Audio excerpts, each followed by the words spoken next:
वो एक गुनाहगार बनी इसराइल की उसकी कहानी मौजूद है कि वो आया और नेकोकार से उसने कोई बात की तो उसने उसको झटक दिया, और वो इतना नेकोकार था जब वो चलता था तो बादल उसके ऊपर साया करता था। अल्लाह ने उसको इतना नवाजा हुआ था, लेकिन गुनाहगार को देख करके उसके अंदर नफरत के जज्बात पैदा हुए। उसने कहा मेरे से बात ना कर, पीछे हट जा। अल्लाह अकबर। तो वो बेचारा बड़ा रोया कि मालिक मैं इतना गुनाहगार हूं कि तेरे पाक बंदे मुझे अपने पास बिठाने के लिए भी तैयार नहीं। दिल टूटा, शिकस्तगी पैदा हुई। कहा लेकिन मालिक तेरी मर्जी, और वापस पलटा। लेकिन जब वापस पलटा तो वो बादल का साया जो उस नेकोकार पे था वो साया इस गुनाहगार के सर पे आ गया। तो वो करम नवाजी जिस पे फरमा दे उसके सारे बंदे हैं। तो अल्लाह को जो है वो तकब्बुर की नेकी नहीं, वो गुनाह जिसके बाद इज्ज पैदा हो अल्लाह को वो पसंद है। वो गुनाह जिसके बाद तौबा के जज्बात उभरे, बंदे को शर्मिंदगी का एहसास हो। तो मत ऐसे बने कि 4 नमाजें पढ़ लें तो सब बेनमाजियों को हकीर जानने लग जाएं।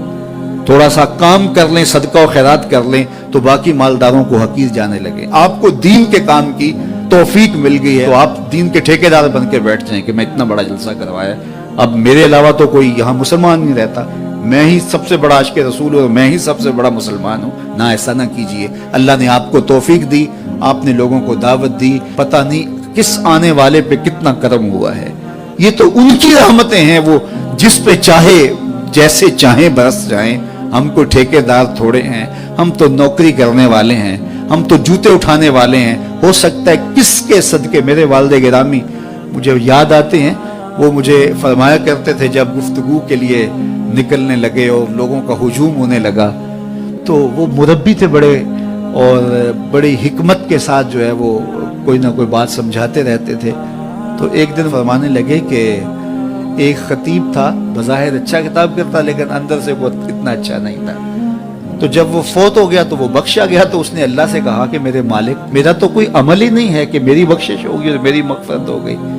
तो फरमाया कि हाँ हम तुझे जानते हैं, लेकिन एक दिन तू कहीं वाज कर रहा था, मेरा एक बंदा बैठा था, उसको पसंद आ गया, मैंने उसके सदके तेरी मग़फ़िरत फरमाई। उठ फरीदा सुत्या ते मेला वेखण जा, उठ फरीदा सुत्या ते मेला वेखण जा, वत कोई बख्शिया मिल जावे ते तू ही बख्शिया जा। तो पता नहीं किसके सदके से अल्लाह रहमतों का नज़ूल फरमाता है। बेअमल को देख करके उससे नफरत नहीं है, नफरत तो गुनाह से है, गुनाहगार से नहीं है। लेकिन कोशिश की जाए कि ये अमले बद छोड़ दे। अल्लाह अकबर। एक जनाजा गुजरा और वो जनाजा किसी गैर मुस्लिम का था, तो चश्मान रहमत में आंसू आ गए। तो सहाबा ने पूछा कि हुजूर ये यहूदी है या ईसाई है, कोई उसका जो मजहब था वो बताया।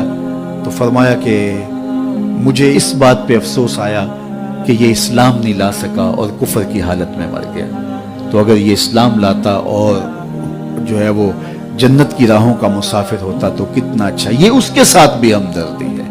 तो अल्लाह की मखलूक, ये जन्नत के अकेले ठेकेदार बनने की कोशिश ना करें कि मेरे अलावा कोई जाए ना, जन्नत के दरवाजे पे मैं बैठ जाऊंगा किसी को, ये ज्यादती है। मेरे तो आला हजरत ने ये कहा था, एक मेरा ही रहमत पे दावा नहीं, शाह की सारी उम्मत पे लाखों सलाम। तो इसलिए उम्मत साजी की एक तो कोशिश करिए, अपने अंदर बाहमी छोटे छोटे नज़ा इख्तलाफ, ये इंसानी फितरत है। इंसान के अंदर तबाह के अंदर इख्तलाफ है, तरजीहात के अंदर जो है वो इख्तलाफ है, अपने अपने मिजाज के अंदर तफावत होता है।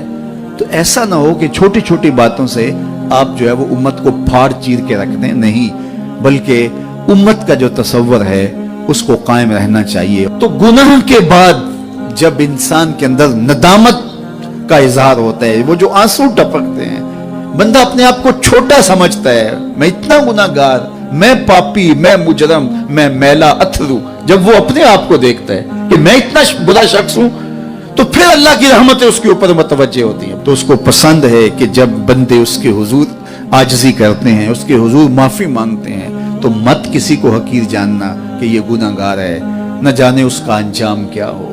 कितने गुनाहगार उनका आखिर अच्छा हो जाता है, कितने नेकोकार उनका आखिर अच्छा नहीं होता। इन्नमल आमालु बिल खवातीम, वो थी तो फाहिशा औरत لیکن ایک کام کیا کہ ایک کتے کو پانی پلا دیا، اپنے دوپٹے سے جوتا باندھ کر کنویں میں لٹکایا اور اس کو پانی پلا دیا۔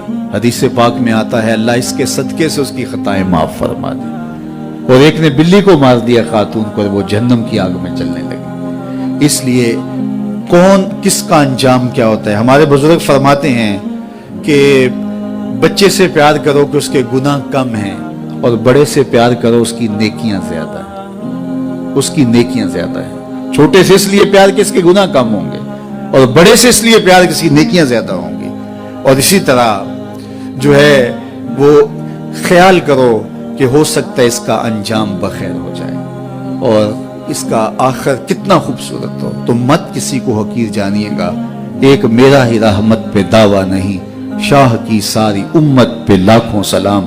تو حضور کی امت سے پیار کرو، مخلوق خدا کو جوڑنے کی کوشش کرو، اور آقا کریم علیہ الصلوۃ والسلام نے یہ جو امت کا تصور دیا اور کہاں کہاں سے لا کے کہاں کہاں کے افراد کو ایک گروہ میں، ایک جماعت میں اور ایک امت کے اندر پرویا، ایک لڑی کے اندر پرویا، اس امت کو امت ہی رہنے دیا جائے۔